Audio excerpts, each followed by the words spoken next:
Good morning વિદ્યાર્થી મિત્રો. અગાઉના લેક્ચરમાં આપણે સ્વાધ્યાય 3.2 છે પૂર્ણ કર્યું હતું. તો હવે ત્યાર પછી આપણે સ્વાધ્યાય 3.3 કરીએ. તો એમાં આપણે આલેખ છે એ જોવાનો છે. આપણે આલેખ દોરતા આમાં શીખવાનું છે. તો આપણે એમાં આલેખ છે એ શું કામ કરવામાં આવે છે? તો કે આપણે જ્યારે કોઈ માહિતી આપેલી હોય છે અને માહિતીને જો આપણે ટૂંકમાં યાદ રાખવી હોય તો એને આપણે આલેખ દ્વારા છે એ સમજી શકીએ છીએ. અત્યારે કોરોનાની પરિસ્થિતિ છે તો દર મહિને કેટલા કેસો વધે છે, તો એ સંખ્યાને આપણે આંકડામાં યાદ રાખવા કરતાં જો આલેખથી આપણે યાદ રાખીએ તો આપણે એ સરળતાથી છે એ યાદ રહી જાય છે. કારણ કે દરેક મંથનો આપણે આંકડો રાખવો એ આપણે શક્ય નથી બનતું.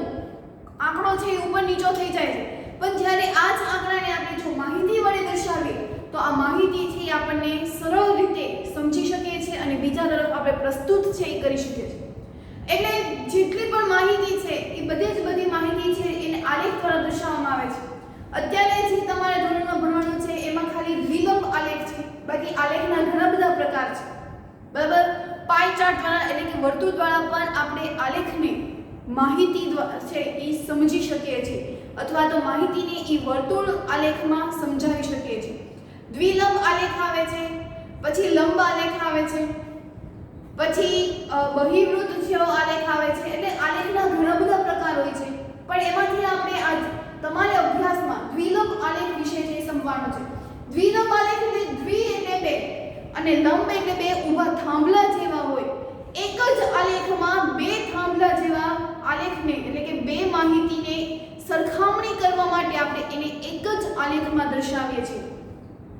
તો એને આપણે દ્વિલંબ આલેખ કહીશું કે જ્યારે કોઈ પણની સરખામણી કરવી હોય કે આ વધારે છે આ ઓછું છે, એક જ સમયગાળામાં એક જ ચોક્કસ માહિતીમાં માહિતી જે એના નંબર છે એ આડાવાળા છે, તો ત્યારે સરખામણી કરવા માટે આપણે દ્વિલંબ આલેખનો ઉપયોગ કરીએ છીએ. દાખલા તરીકે આપણે વાત કરીએ તો આપણે તમે ક્રિકેટ મેચ છે જોતા હોઈએ છીએ. તો આ ક્રિકેટ મેચમાં છે એ આલેખ દર્શાવવામાં આવે. મેચ જ્યારે છેલ્લે પૂરી થઈ જાય છે ત્યારે આલેખ દ્વારા દર્શાવવામાં આવે છે. તો આ આલેખ જ્યારે બે કોઈ ટીમ હોય છે તો સમયગાળો એનો એક ફિક્સ હતો કે 20 ઓવર જ હતી. તો 20 ઓવરમાં 1 થી 10 ઓવરમાં આ ટીમે આટલા રન કર્યા અને બીજી ટીમે આટલા રન કર્યા. તો એ સમયગાળો એનો ફિક્સ થઈ ગયો કે 10 જ ઓવર. તો આ 10 જ ઓવરમાં બંનેનો ગ્રાફ દ્વારા એ લોકોને માહિતી છે એ સમજાવી શકે, તો લોકો એ માહિતીને સારી રીતે સમજી શકે. તો એ માટે આપણે માહિતીને આલેખમાં સમજાવીએ છીએ. બરાબર, તો હવે આજે આપણે 3.3 માં આલેખ રીતે સમજવાનું છે. તો એમાં પહેલો પ્રશ્ન છે, તમને અહીંયા આલેખ આપ્યો છે. ધોરણ 7 ના વિદ્યાર્થીઓએ પાલતુ પ્રાણી વિશેનો ચાર્ટ છે એ બનાવ્યો હતો. તો પાલતુ પ્રાણી એટલે કયા કયા આવે મને કહો તો કૂતરાને લોકો પાળી શકે, બિલાડી પણ પાળી શકે, સસલું પાળી શકે છે, કૂતરું પાળી શકે, હાથી, ઊંટ, બકરી, ઘેટા, ગાય, ભેંસ બધા છે એ પાલતુ પ્રાણીઓ છે. તો આમાં તમને આલેખ આપ્યો છે. તો આલેખમાં 2 4 6 8 10 એવી રીતે આપે છે. તમારે લોકોએ આલેખ બુક છે એ 10 ખાના વાળી લેવાની છે. બરાબર, તો 10 ખાના એટલે કેવી હશે? તો તમને ખ્યાલ જ હશે કે આ એક બોક્સ આપ્યું છે. એ બોક્સમાં આવા ઊભા 10 ખાના આપેલા હોય. એવી જ રીતે આડા પણ 10 ખાના આપેલા હોય. તો આ એક ખાનું 0 નું બતાવે. બરાબર, આપણે અહીંથી શરૂઆત કરીએ આલેખનો. તો જ્યાં બે રેખા આપણને રેખાઓ આપણને કિરણ હોય કે અનંત સુધી છે એ લંબી શકીએ. રેખા જ હોય. કિરણને બંને બાજુ કિરણો આવેલા હોય. અહીંયા આપણે રેખા દોરીએ છીએ. તો આને જે આડી લાઈન હોય છે એને આપણે x અક્ષ કહીએ છીએ. ઊભી લાઈન હોય એને આપણે y અક્ષ કહીએ છીએ. અને x અક્ષ અને y અક્ષ જ્યાં એ બંને છેદે છે ત્યાં આપણે એને કહીશું ઉગમ બિંદુ. શું કહીશું? ઉગમ બિંદુ. અને ઉગમ બિંદુ હોય તો ત્યાં શું આવે? હંમેશા 0 0. હવે આપણને 0 પછી 2 આપ્યું છે એટલે આ 0 પછી આખું આ બોક્સ પૂરું થઈ જાય ત્યારે એક આખી ઘાટી લાઈન આવે છે, ત્યાં શું આવશે? 2. ફરી પાછું બીજા 10 ખાના આવશે અને ત્યાં એક ઘાટી લાઈન આવશે એટલે 2 પછી ત્યાં શું આપ્યું છે? 4. એટલે ટૂંકમાં આ જે એક ખાનું આપ્યું છે એ કેટલાનું દર્શાવે છે? તો કે 2 નું બતાવે છે. બરાબર, તો ઊભા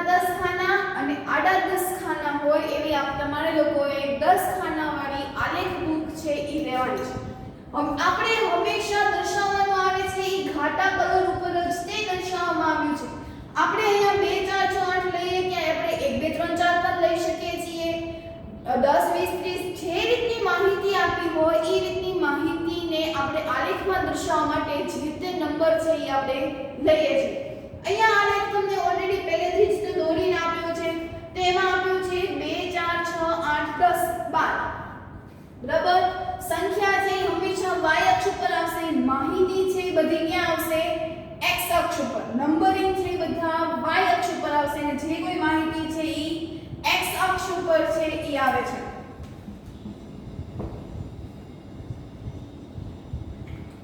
તો અહીંયા કૂતરું છે ઈ એની પસંદગી છે ઈ 8 લોકો કરે છે. બિલાડી છે તો ઈ 10 લોકો પસંદ કરે છે. સસલું તો કે 2 અને 4 ની વચ્ચે. હવે મને દાખલા તરીકે કે આ 0 અને 2 છે. જો મારે 1 ની માહિતી દર્શાવવી હોય, બરાબર, તો 1 એટલે ક્યારે આવે? તો કે 5 ખાના છોડીને જે કોઈ આવે ત્યાં 1 છે ઈ આવે. એટલે 10 ખાના હતા. શરૂઆત આપણે 2 થી કરી હતી. એટલે 2 એકા 2, 2 પંચા 10. એટલે આપણે 5 નાની નાની લીટી છે ઈ છોડવાની હોય અને જે લાવે એને આપણે શું કહેવાનું? 1. અહીંયા 1 થી 10 માં પણ એક વચ્ચેની જે આવશે ઈ લાઈન છે ઈ ઘાટી આવશે. એટલે તમને ઈ સૂચવી દેશે કે આ 5 લાઈન, પછીની 5 લાઈન એટલે ફરી ડાર્ક લાઈન આવશે, પછીની 5 લાઈન એટલે ડાર્ક. 5 લાઈન એ ડાર્ક લાઈન છે ઈ આવે છે. બરાબર. તો અહીંયા તમને ખબર પડી કે 0 અને 2 ની વચ્ચે મારે જો 1 દર્શાવવું હોય તો ટોટલ 10 ખાના છે. શરૂઆત 2 થી કરી, છેદ ઉડાડી દો, જે જવાબ આવે એટલા ખાના છોડી દો. એટલે 5 ખાના આવ્યા તો 5 ખાના છોડીને ત્યાં શું લખી નાખવાનું? 1. તો અહીંયા આપણને માહિતી આપે છે. તો પહેલો પ્રશ્ન આપણે લખ્યું છે કે કયું પાલતુ પ્રાણી સૌથી વધુ છે? બરાબર. તો સૌથી વધુ પાલતુ પ્રાણી તમને આમાં છે એ કયું દેખાય છે? તો જેનો ગ્રાફ વધારે એ સૌથી વધારે. તો અહીંયા કોનો ગ્રાફ વધારે દેખાય છે? બિલાડીનો. તો જવાબ છે શું આવશે? બિલાડી. બરાબર. એના પછી કેટલા વિદ્યાર્થીઓનું પાલતુ પ્રાણી કૂતરું છે? તો કૂતરુંનું પાલતુ પ્રાણી એટલે કૂતરું જ્યાંથી આવે છે ઈ અને એક અક્ષ ઉપર એવા કેટલા લોકોને ગમે છે? 8 લોકોને. તો 8 વિદ્યાર્થીઓને કૂતરું છે ઈ ગમે છે. બરાબર. ખ્યાલ આવ્યો? આની ઉપરથી જ આપણે પ્રશ્નનો જવાબ છે ઈ લખવાના છે. તો હવે એના પછી પ્રશ્ન 2 કે એને પણ આપણે આલેખ ઉપરથી છે દર્શાવવામાં આવ્યું છે. તમારી લોકોની ટેક્સ્ટ બુકમાં રકમ આપી છે, વાંચો ધ્યાનથી કે આપેલ લંબ આલેખ આકૃતિનો અભ્યાસ કરો કે જે પુસ્તક ભંડારમાં સતત 5 વર્ષ દરમિયાન વેચાયેલ પુસ્તકની સંખ્યા દર્શાવે છે. પુસ્તક ભંડાર છે અને સતત 5 વર્ષથી લોકો બુક્સનું વેચાણ છે ઈ કરે છે અને એનો આલેખ છે ઈ દર્શાવ્યો છે. તો નીચેના પ્રશ્નોના જવાબ આપો. તો એનો કયું કીધું કે 1989, 1990 અને 192 ના દરેક વર્ષમાં કેટલા પુસ્તકોનું વેચાણ છે ઈ થયું હશે? તો 1989 એટલે આ લાઈન. તો 1989 એટલે એમાં કેટલું વેચાણ થયું છે? તો કે 175 બુકનું વેચાણ થયું છે. પછી 1990 નું. તો 1990 એટલે એમાં કેટલા પુસ્તકો વેચ્યા છે? તો કે 500 સાથે નથી, 500 નું થોડુંક નીચે છે. 475 અને 1992. તો 1992 એટલે અહીંયા. તો ત્યાં પણ કેટલા પુસ્તકો વેચ્યા છે? તો કે 225. તો આટલા પુસ્તકોનું વેચાણ છે ઈ થયું છે. એના પછી કયા વર્ષોમાં પુસ્તકો 475 પુસ્તકો વેચવામાં આવ્યા? તો અહીંયા તમે જો 1990 માં 400 પુસ્તકો વેચ્યા. તેના પછી નીચેનો પ્રશ્ન એવો જ છે કે 475 પુસ્તકો કયા વર્ષમાં વેચાયા? તો કે 1990 માં. એટલે 475 પુસ્તકો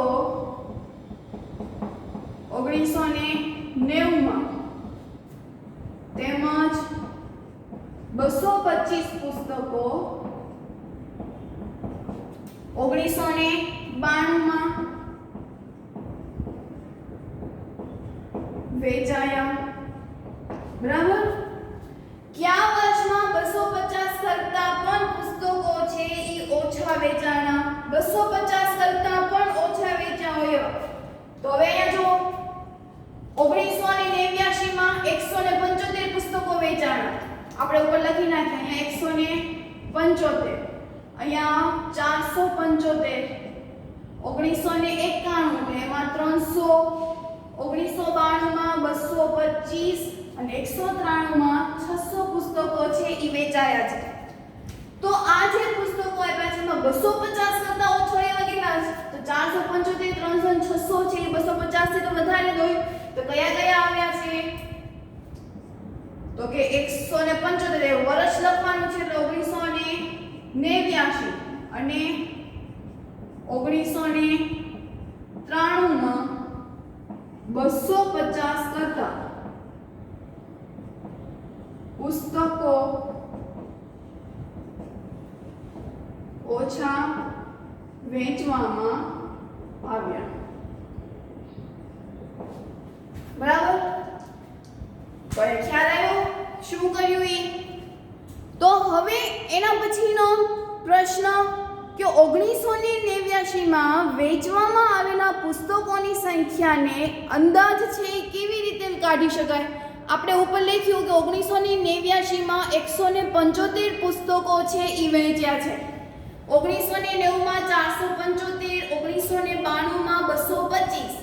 તો આ તો આપણે મેં તમને કહી દીધું કે આટલા પુસ્તકો વેચ્યા છે, પણ એની ગણતરી તો આપણે દર્શાવવી પડે. તો અહીંયા એક ઉદાહરણ આપ્યું છે કે 1989 માં કેટલા પુસ્તકો વેચ્યા, એટલે 1989 યાદ થઈ ગયું.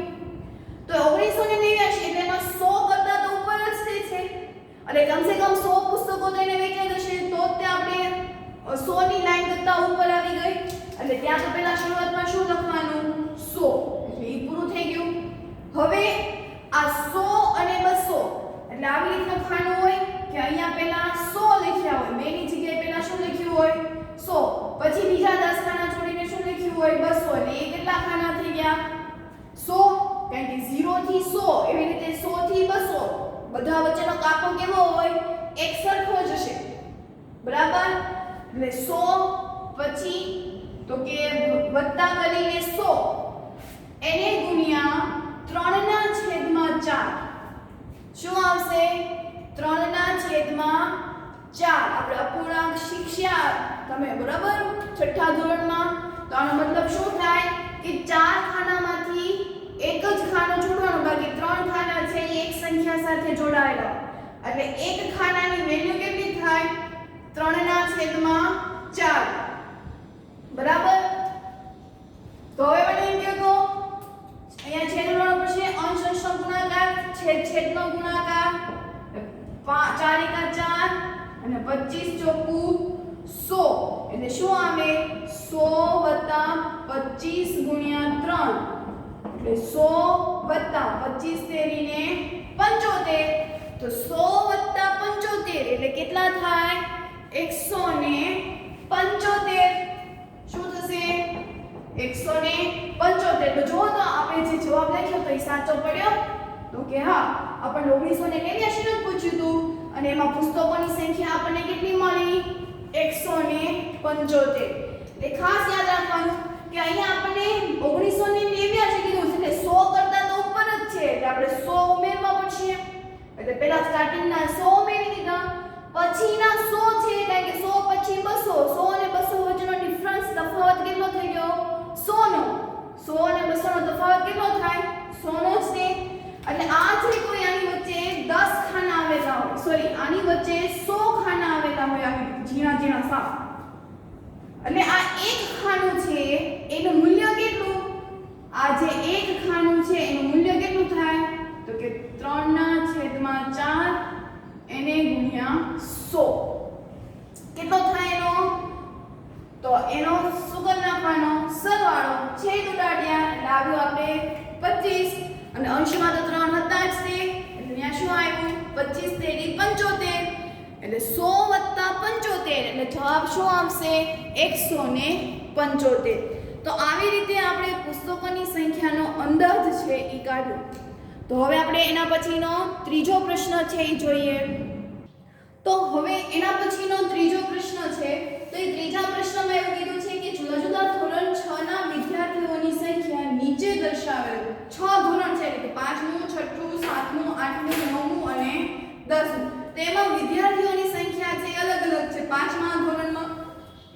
વિદ્યાર્થીઓની સંખ્યા 135 છે.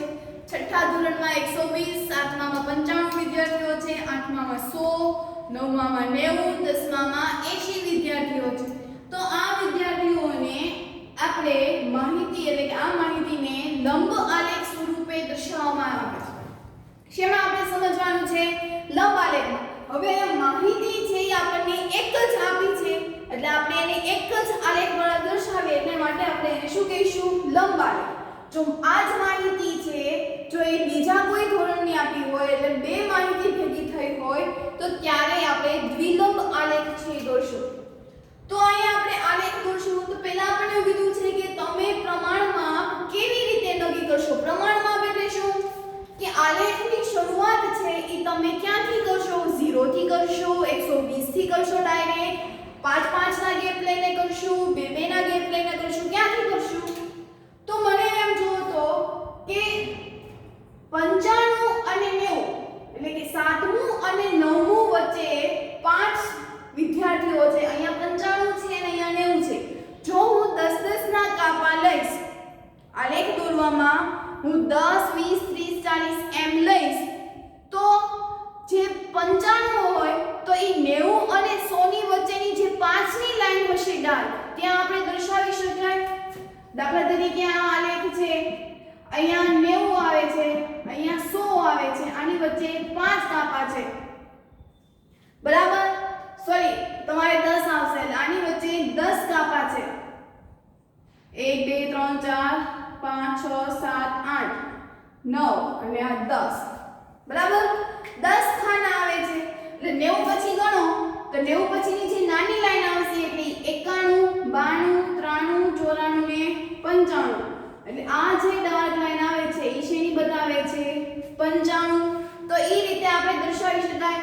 રહી વાત 130 ની તો 130 માં પણ એવું થશે. આ આલેખ આપણે મોટો દોરીએ તો ધારો કે અહીંયા 130 આવે, અહીંયા 140 આવે તો 130 અને 140 વચ્ચે નાના નાના 10 ખાના આવતા હશે તો 130 પછી 31 32 33 34 35 એટલે આ જે ઘાટી લાઈન આપણે દોરશું એ કઈ દોરશું આપણે? 135. તો એ રીતે આપણે દર્શાવી શકાય. તો આપણે કેવી રીતે પસંદ કરીશું? તો કે 7મું અને 9મું ધોરણને ધ્યાનમાં રાખીને 9મું ધોરણના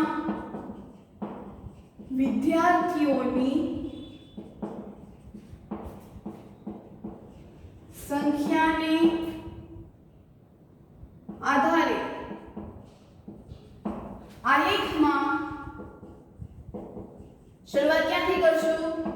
10 થી. 10 20 30 ક્યાંથી શરૂઆત કરશું? 10 થી શરૂ કરશું અથવા તો વિદ્યાર્થીઓની સંખ્યાને ધ્યાનમાં રાખીને એવું લખીએ. સંખ્યાને ધ્યાનમાં રાખીને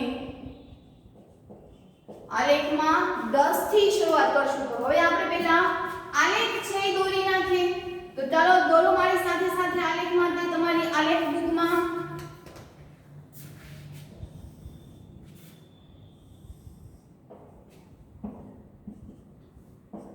દસ ના ગેપ લાવવાના છે એટલે અહીંયા 0 આવશે. 0 પછીનું જે મોટું ખાનું આવશે એટલે 10. પછી 20 મોટા મોટા ખાના જ લેવાના છે. પછી 30 40 50 60 70 80 90.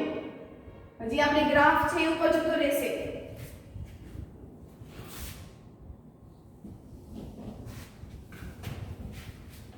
તમારે લોકોની ગ્રાફમાં છે એ સમાઈ જશે.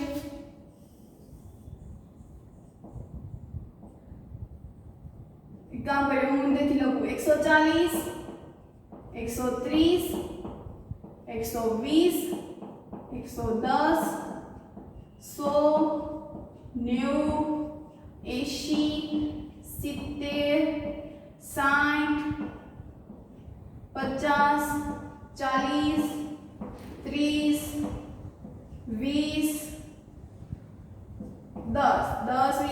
40 50 60 70 80 90 100 110 120 130 140. બરાબર.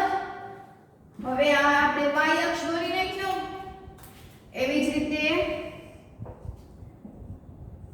અહીંયા શું આવી જશે ઉગમ બિંદુ એટલે અહીંયા 0. આ y અક્ષ, અહીંયા x અક્ષ. બરાબર. હવે પાંચમું છઠ્ઠું ધોરણ એવું લખી નાખીએ.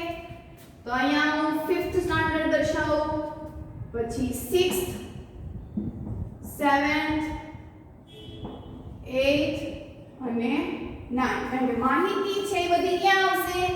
x અક્ષ ઉપર. નંબરિંગ બધા ક્યાં આવશે? y અક્ષ ઉપર.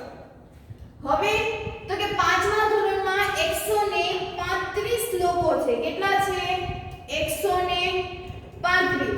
તો 135 એટલે મેં હમણાં જ તમને સમજાવ્યું એમ કે 30 અને 40 130 અને 140 ની વચ્ચે આવશે. તો ત્યાંથી આપણે આલેખ દોરીએ. તો 130 પછી તમારે ત્યાંથી ગણવાના 131 132 133 એવી રીતે 35 સુધી. 35 થી આવે ત્યાંથી લાઈન દોરી નાખો. પછી છઠ્ઠું ધોરણ 120 એ તો આપણે ડાયરેક્ટ આપેલું જ છે. તો આ છઠ્ઠું ધોરણ. પછી સાતમું એટલે 95 છે ક્યાં આવશે? 100 અને 90 ની વચ્ચેના પાંચ ખાના છોડીને. તો એ સાતમું ધોરણ. પછી આઠમું ધોરણ એટલે એક્ઝેક્ટ 100.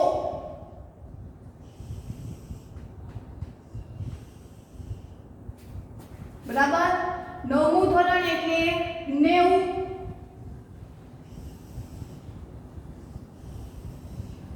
અને હજી આપણને 10મું ધોરણ આપ્યું છે.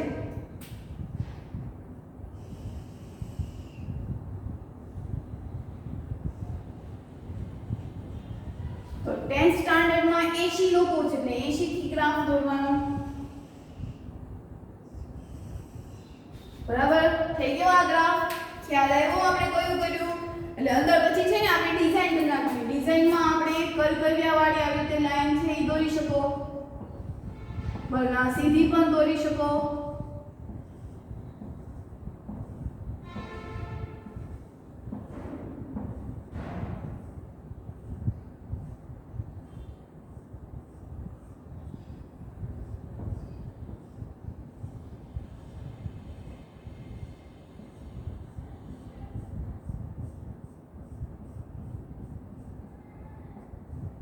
દોરી નાખો ચલો મારી સાથે સાથે.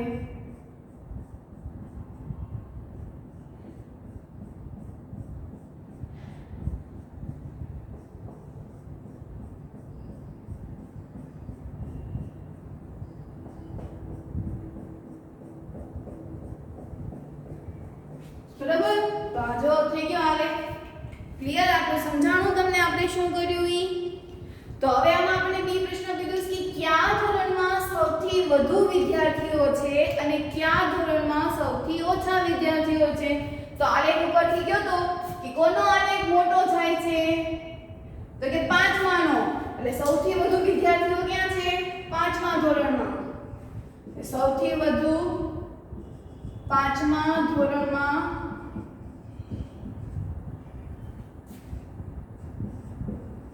વિદ્યાર્થીઓ છે. અને સૌથી ઓછા, તો સૌથી ઓછા લેનો આલેખ કયો આ બતાવે છે? 10માનો. અને સૌથી ઓછા 10મા ધોરણમાં છે. બરાબર. એટલે આલેખમાં સૌથી વધુ સૌથી ઓછું જો આપણે આલેખ ઉપરથી ફટાફટ કહી દીધું કે આ આલેખ મોટો છે એટલે એનું માપ વધારે છે. આ આલેખ નાનો છે એટલે એનું માપ ઓછું છે. ક્લિયર?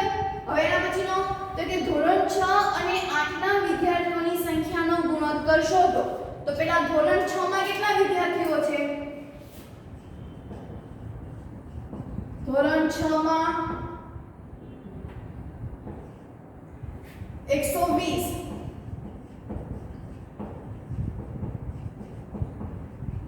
વિદ્યાર્થીઓ. અને ધોરણ 8 માં 100 વિદ્યાર્થીઓ.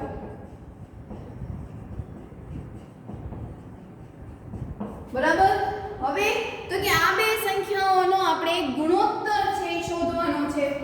તો ગુણોત્તર બરાબર શું થાય? તો ઉપર હવે પેલા ધોરણ 6 કારણ કે લાઈનમાં જવાનું ધોરણ 6 ને ધોરણ 8 નો ગુણોત્તર કીધું છે તો ગુણોત્તરમાં ધોરણ 6 પેલા છે એટલે એનું માપ 120 ધોરણ 8 માં 100 છે 0 0 વયા ગયા શું જવાબ આવ્યો આપણે તો કે 12 ના છેદમાં 10 શું જવાબ આવ્યો આપણે 12 ના છેદમાં 10 નીચે એક જ 0 છે એટલે પોઈન્ટ કાપીશું એટલે શું આવે કે 1 ના છેદમાં 2 પોઈન્ટ પછી કેટલી રકમ હોવી જોઈએ એક જ છે તો ખ્યાલ આવ્યો જે કોઈ ધોરણનો ગુણોત્તર કીધું હોય એનું ગુણોત્તર શોધવાનું અહીંયા ધોરણ 6 અને 8 નું કીધું છે એવી રીતે ધોરણ 5 અને 8 નું કીધું હોય તો ધોરણ 5 માં 135 છે 8 માં 100 છે એટલે આપણે ગુણોત્તર લખવું હોય તો 135 ના છેદમાં 100 એવું આવશે હવે 8મો ધોરણમાં 100 વિદ્યાર્થીઓ છે 5માં 135 છેદમાં 2 0 આવ્યા જેવી રીતે અહીંયા 10 આવ્યા એવી રીતે ત્યાં કેટલા આવશે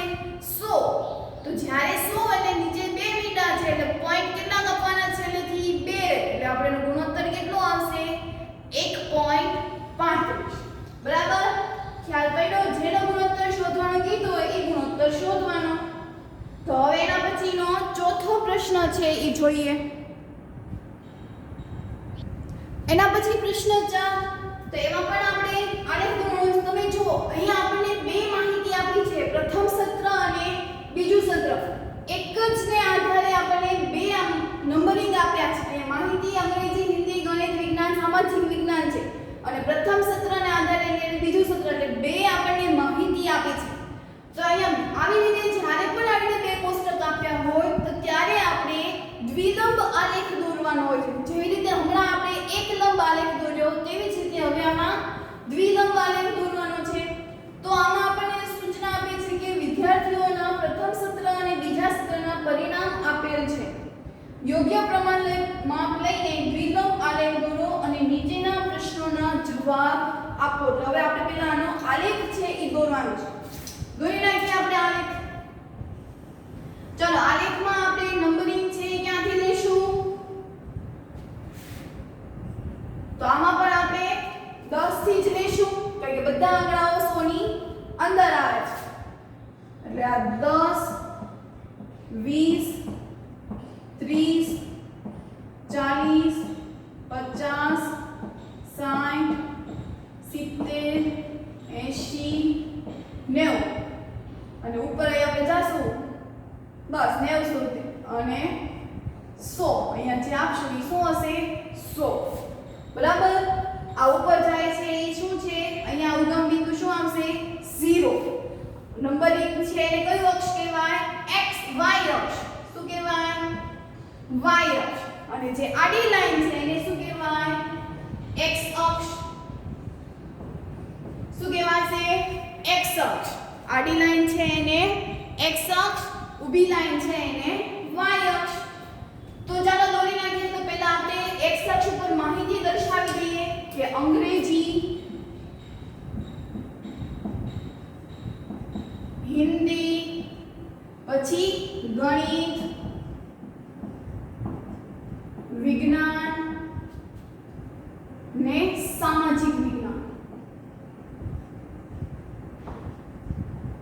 તમારે બધાએ બે નો ગેપ છે એ છોડવાના છે કેટલા છોડવાના છે બે ના એટલે 0 અને અંગ્રેજી વચ્ચે બે ખાના છોડવાના અંગ્રેજી અને હિન્દીની વચ્ચે બે ખાના એવી જ રીતે હિન્દી અને ગણિતની વચ્ચે બે ખાના ગણિત અને વિજ્ઞાનની વચ્ચે બે ખાના અહીંયા એટલું યાદ રાખો કે આપણે શરૂઆતમાં જેટલા ખાના છોડ્યા હોય એટલા જ ખાના પછીની સંખ્યામાં છોડતા જવાનું છે જો તમે 0 અને 10 ની વચ્ચે બે ખાના છોડ્યા હોય મોટા મોટા 10 ના બે ખાના છોડ્યા હોય તો 10 અને 20 ની વચ્ચે પણ બે ના જ ખાના છોડવાના એનું પ્રમાણ છે કેવું હોવું જોઈએ સરખું એવી જ રીતે x અક્ષ ઉપર જો 0 અને અંગ્રેજી વચ્ચે આપણે બે ખાના છોડ્યા હોય તો પછી પાછળ બધામાં પણ બે ખાના જ તે છોડવાના નકર દાખલો ખોટો પડે કે શરૂઆતમાં બે ખાના છોડે પછી એક ખાના છોડે તો દાખલો અહીંયા કેવો પડશે ખોટો માટે બે ખાના છે આપણે છોડવાના છે દ્વિલંબ આલેખ હોય ત્યારે હંમેશા આપણે બે ખાના જ તે છોડવાના છે તો દર્શાવી દઈએ માહિતી તો અહીંયા જો પ્રથમ સત્રમાં અંગ્રેજીમાં 67 છે તો 67 એટલે ક્યાં આવે 60 અને 70 ની વચ્ચે તો તો 60 પછી ગણતા જાઓ 61 62 63 64 એવી રીતે ગણો અને ત્યાંથી આખી લાઈન છે એ પસાર કરી દો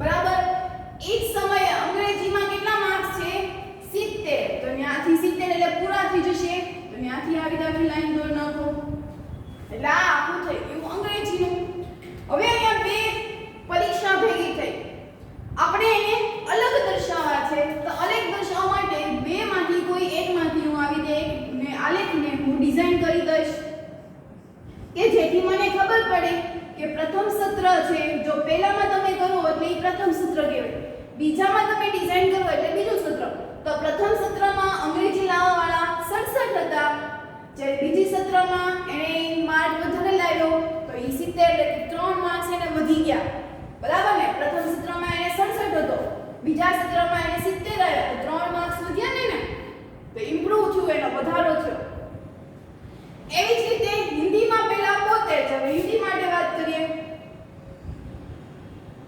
તો હિન્દીમાં 72 એટલે 70 પછી ગણો 71 72 એટલે આ હિન્દીનું થયું બરાબર ફૂટપટ્ટી લઈને કરવાનું એટલે આટલું ન થાય એ જ સમયે એને કેટલા છે 65 ઘટી ગયા એને 65 એટલે 75 સોરી 65 એટલે 60 અને 70 ની વચ્ચે તો 60 પછી ગણો 61 62 63 64 65 એમ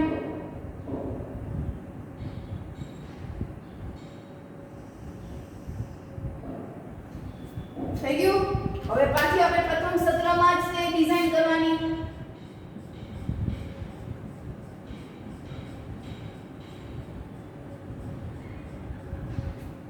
બરાબર હવે ગણિતમાં યાર માર લાવ્યો 88 લાવ્યો તો 80 પછી ગણો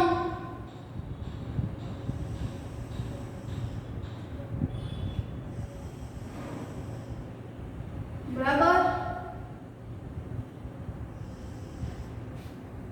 અને પછી એ બીજી પરીક્ષામાં 95 લાવ્યો વધારે મહેનત કરી નાખી તો 90 પછી ગણવા પડે 95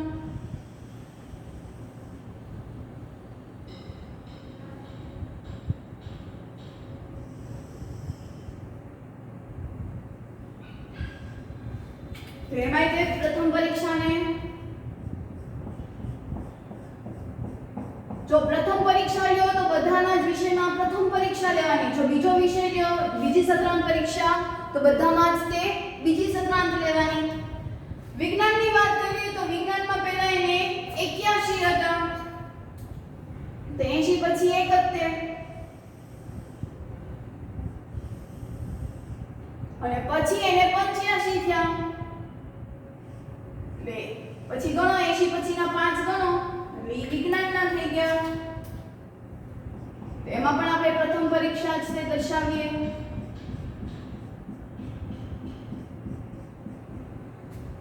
બરાબર પછી સામાજિક વિજ્ઞાન તો પહેલા 73 છે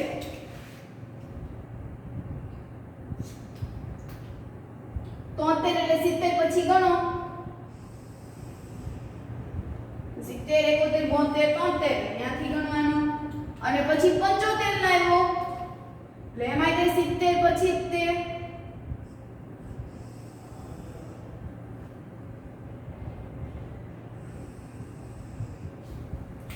બરાબર તો આવી રીતે ગણીને છે તમારે આલેખ દોરવાનો હોય તો જો આપણે નિરૂપણ થઈ ગયું કે પ્રથમ પરીક્ષા અને દ્વિતીય પરીક્ષા આપણે ઉપર આલેખમાં દર્શાવવું પડે આવી રીતે કે આ બોક્સ દોરવાનું અને સંજ્ઞા સૂચિ કહેવાય શું કહેવાય સંજ્ઞા સૂચિ કે જે આપણે લીટાવાળું છે એ શું છે પ્રથમ સત્ર અને જે આવી રીતે કોરું છે કે જેમાં ડિઝાઇન નથી કરી એ શું છે દ્વિતીય સત્ર અથવા તો બીજું સત્ર એવી રીતે આપણે તમારા લોકોની સમાજમાં જ્યારે તમે નકશા દોરતા હશો ત્યારે નીચે તમે સંજ્ઞા સૂચિ કરીને લખતા હશો કે કઈ સંજ્ઞાને શું દર્શાવે મેં આમ સંજ્ઞા સૂચિ ન દર્શાવી હોય તો હું આમાંથી ગમે એ ધારી શકું અહીંયા તમે ડિઝાઇન કરી છે એનું બીજું સૂત્ર પણ લઈ શકો કે નહીં તો માટે અહીંયા સંજ્ઞા સૂચિ દર્શાવી દેવાની કે ડિઝાઇન વાળી છે એ પ્રથમ સત્ર છે જેમાં ડિઝાઇન નથી કરી એ દ્વિતીય છે. તો આમ આપણે એનો દ્વિલંબ આલેખ છે ઈ દોરી નાખ્યો.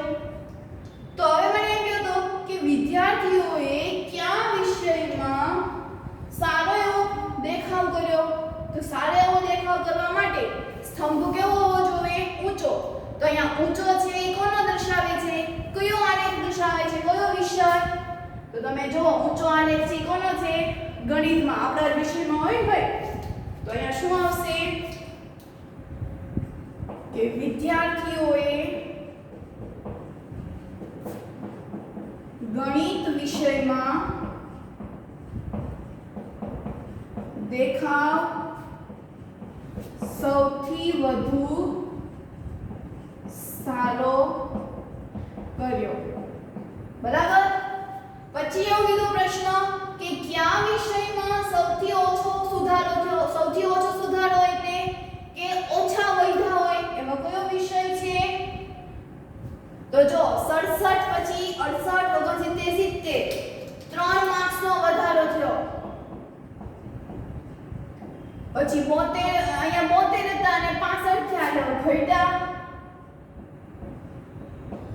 88 હતા અને 95 થયા એટલે 88 પછી 89 90 91 92 93 94 અને 95 7 માર્ક વધ્યા. 81 માંથી 85 એટલે 4 માર્ક્સ વધ્યા. અને 73 એટલે ખાલી 2 માર્ક્સ જ વધ્યા. તો સૌથી ઓછા વધ્યા હોય કયા વિષયમાં કયા વિષયમાં સુધારો સૌથી ઓછો છે? સુધારો એટલે અહીંયા જો 7 માર્કનો વધારો થયો. તો અહીંયા 72 પછી 65 પછી ગણીએ બાદબાકી કરીએ એટલે 65 66 67 68 69 70 71 ને 72 7 માર્ક ઘટ્યા. કેટલા ઘટ્યા? 7 માર્ક. અહીંયા 7 માર્ક વધ્યા, 4 માર્ક વધ્યા. તો અહીંયા 2 માર્ક વધ્યા. તો સૌથી ઓછા વધ્યા હોય એવા કયા છે? સામાજિક વિજ્ઞાન નથી ને કે સામાજિક વિજ્ઞાનમાં જો બેસ્ટ છે. તો સામાજિક વિજ્ઞાનમાં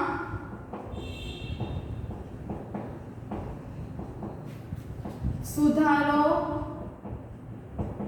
સૌથી ઓછો છે. બરાબર. શું કોઈ વિષયમાં દેખાવ નીચે ગયો? હા, અહીંયા જો અહીંયા વધારો થયો, અહીંયા ઘટ્યા, વધારો વધ્યા. આ બધામાં વધ્યા પણ હિન્દીમાં ઘટ્યા. હા, તો હિન્દી વિષયમાં દેખાવ નીચે ગયો. અને કેટલા ગયો? તો કે 7 માર્ક જેટલો નીચે ગયો છે. બરાબર. બાકીનામાં વધારો થયો પણ એક હિન્દી વિષય એવો છે કે જેમાં માર્ક્સ છે ક્યાં ગયા છે? તો કે નીચે. બરાબર. તો અહીંયા સમજાણો ચોથો પ્રશ્ન. તો આવી જ રીતે હોમવર્કમાં પાંચમો અને છઠ્ઠો પ્રશ્ન છે એ તમારે જાતે કરવાનો છે. છઠ્ઠો પ્રશ્ન જે છે તો એમાં પણ તમને એવું કીધું છે કે પ્રકરણની શરૂઆતમાં જ તે કોષ્ટક 3.1 જુદા જુદા શહેરોમાં આપવામાં આવેલ છે અને એમાં મહત્તમ અને લઘુત્તમ માહિતી આપેલી છે. તો આ માહિતીનો ઉપયોગ કરીને આપણે દ્વિલંબ આલેખ છે એ દોરવાનો છે અને નીચેના પ્રશ્નોના જવાબ છે એ આપવાના છે. એટલે 3.1 એટલે તમારું કયું થશે? તો કે 71 ના પાના ઉપર જે કોઈ આપ્યું છે ઈ માહિતી લેવાની છે. બરાબર. તો આમાં તમને ખબર પડ્યું શું આપણે કર્યું ઈ? તો અહીંયા આપણે દ્વિલંબ આલેખ છે શીખ્યા. પછી આજે આપણે બહુલક શીખ્યા. પછી મધ્યસ્થ શીખ્યા. કોષ્ટક એટલે શરૂઆતનું જે પહેલું પાનું આવે છે ઈ જ તે. બરાબર. જે તમારે આ પેજ ઉપર તમને આવડું આ કોષ્ટક છે એ આપેલું છે. તો આ કોષ્ટકનો ઉપયોગ કરીને તમારે દ્વિલંબ આલેખ દોરવાનો છે. દ્વિલંબ આલેખમાં જો તમને એક મહત્તમ આપ્યું છે, એક લઘુત્તમ આપી છે, તો એમાં બે માહિતી થાય. તો એમાં પણ તમારે આ જ રીતે આલેખ દોરવાનો છે, ઉપર સૂચિ દર્શાવવાની છે અને માગેલા પ્રશ્નોના જવાબ છે એ આપવાના છે. તો ચાલો આપણે કહી દઈએ એ માહિતીને આપણે ધ્યાનમાં રાખીએ. તો પહેલો પ્રશ્ન એવો પૂછ્યો કે આપેલી તારીખ કયા શહેરના તાપમાનમાં સૌથી વધુ છે? આ 20/6/2006 ની તારીખનું છે. તો તાપમાન સૌથી વધારે ક્યાં છે? તો અમદાવાદમાં 38, અમૃતસરમાં 37, બેંગલુરુમાં 28, ચેન્નઈમાં 36, દિલ્હીમાં 38, જયપુરમાં 39, જમ્મુમાં 41. તો જમ્મુમાં જો સૌથી વધારે, તેનો જવાબ શું આવશે? તો કે જમ્મુ કાશ્મીરમાં તાપમાનમાં સૌથી વધુ તફાવત છે. કયું શહેર સૌથી વધુ ગરમ અને સૌથી વધુ ઠંડુ છે? સૌથી વધુ ગરમ છે એટલે કયું? તો કે મહત્તમ એટલે સૌથી વધારે. તો અહીંયા સૌથી વધારેમાં તાપમાન 41 છે, જે કયું શહેર છે? જમ્મુ કાશ્મીર. અને સૌથી ઓછું તાપમાન કોનું છે? બેંગલુરુનું, કે જે કેટલું છે? 21 ડિગ્રી સેલ્સિયસ. એટલે સૌથી વધુ ગરમ જમ્મુ કાશ્મીર અને સૌથી વધુ બેંગલુરુ. એના પછીનો ત્રીજો પ્રશ્ન એવો કીધો કે એવા બે શહેરોના નામ આપો કે જેમાં એક અંકનું મહત્તમ તાપમાન એ બીજાના લઘુત્તમ તાપમાનથી ઓછું હોય. મહત્તમ તાપમાનથી કેવું હોય? ઓછું હોય. તો એક તો બેંગલુરુ અને જયપુર, કે એમાં લઘુત્તમ તાપમાન છે 21 છે, મહત્તમ 28 છે. એવી જ રીતે જયપુરમાં મહત્તમ 39 અને લઘુત્તમ 29 ડિગ્રી સેલ્સિયસ. એટલે કે ઈ થઈ ગયું. અથવા તો શું કહેવાય? બેંગલુરુ અને અમદાવાદ, બરાબર, કે મહત્તમ અમદાવાદમાં 38 ડિગ્રી સેલ્સિયસ છે, બેંગલુરુમાં 28 છે, લઘુત્તમ અમદાવાદમાં 29 છે અને બેંગલુરુમાં 21 ડિગ્રી સેલ્સિયસ છે. તો ખ્યાલ આવ્યો? તો આ બે પ્રશ્ન છે તમારે જાતે હોમવર્કમાં કરવાનો છે. તો અહીંયા આપણે આલેખનો સ્વાધ્યાય છે એ પૂર્ણ કરીએ છીએ. હવે નવા વિડિયો લેક્ચર સાથે આપણે નવો સ્વાધ્યાય છે એ જોઈશું. હોમવર્કમાં આ રીતના દાખલાઓ પ્રેક્ટિસ બુકમાંથી કરવાના છે. ખાસ આલેખ દોરવાની પ્રેક્ટિસ કરજો. એમાં પણ આ માર્ક લેવાની છે એ પ્રેક્ટિસ કરજો. જ્યારે પણ તમને કોઈ માહિતી છે આવી રીતે આપી હોય, બરાબર, તો આને આ મિશ્રણમાંથી એને શેમાં ફેરવવાના? શુદ્ધમાં. એટલે 3 દુ 6, 7/2. આનો જવાબ લાવવાનો. તો 7 ભાગ્યા 2 કરો તો 2 તેરી 6, 1 પોઈન્ટ મૂકીએ એટલે 0, 2 પંચા 10. એટલે આનો જવાબ કેટલો આવ્યો? 3.5.